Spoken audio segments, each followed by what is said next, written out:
The way I got into the championship was rather remarkable. I'd been playing the amateur championship at Garden City, and as I was leaving Garden City, having been beaten by Jerome Travers, the title holder, the president of the USGA asked me if I would not like to play in the Open Championship. And I said, I haven't given it a thought, Mr. Watson. Well, he said, give me $5 and you're in. So that's how I happened to enter the Open Championship in 1913. Francis Ouimet was surprised to find himself tied for the lead after 3 rounds with Harry Vardon and Ted Ray, and even more astonished to find he needed to only shoot a 79 in the last round to tie the world's 2 best players. Everybody was keen to see Vardon and Ray. They were regarded as the 2 best in the world. Vardon was a picture player. He had a beautiful swing, beautifully balanced. Ray was a huge man and a rather awkward player, but a very effective one. In a strong September rain, Francis played poorly for 12 holes. As he played the 13th, he now required a spurt of 2 under on the last 6 holes to tie the leaders. When he arrived at the 17th, he had picked up 1 birdie and the rest pars, and needed still a birdie and 1 last par. The old green was located to the left of that mound in that general direction.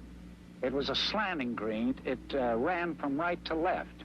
It was protected by a trap in front and some mounds on the right. But I got my second shot on the green in a good position, maybe 15 feet from the hole, and I was lucky enough to hold that putt for that 3 that I needed so badly.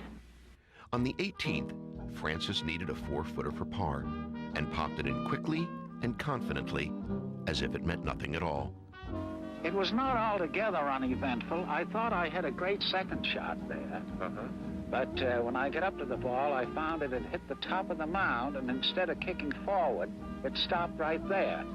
And I finally had to chip up about 3 feet from the hole and was lucky enough to get that putt. The playoff was conducted under a hard, steady rain, and the 3 players reached the turn in 38 strokes. Ouimet went ahead on the 10th, and by the 15th, Ted Ray was out of the running. When they reached the 17th, where Ouimet had made his great birdie 3 the day before, Francis led Vardon by 1 and Ray by 5. Vardon found a fairway bunker, and Ouimet found the fairway. I put my second shot on the green in 2. He got on in 3, and I had quite an edge then, particularly when a 15 or an 18-foot putt dribbled into the hole for a 3. The 20-year-old Ouimet was an amateur, part-time caddy, and sporting goods salesman who lived across the street from the country club. His shocking and wonderful victory kick-started daydreams in boys that they too could be the National Open champion. We were caddying for a couple of bankers, and one of them said to me, he says, a caddy boy beat Vardon and Ray today. I said, who's that? He says, hey, Francis Ouimet. Oh, and I was so thrilled. I says, boy, he grips the club. He's got the interlocking grip. And I copy that grip, and I still have it. Ouimet had picked up 5 strokes on Ted Ray and 6 on Harry Vardon on the back 9 of the playoff. And this performance was no flash in the pan. He won the French Amateur in 1914 and the United States Amateur in 1914 and again 17 years later in 1931. He was the Walker Cup captain 6 times and the first American to be chosen as the captain of St. Andrews in 1951.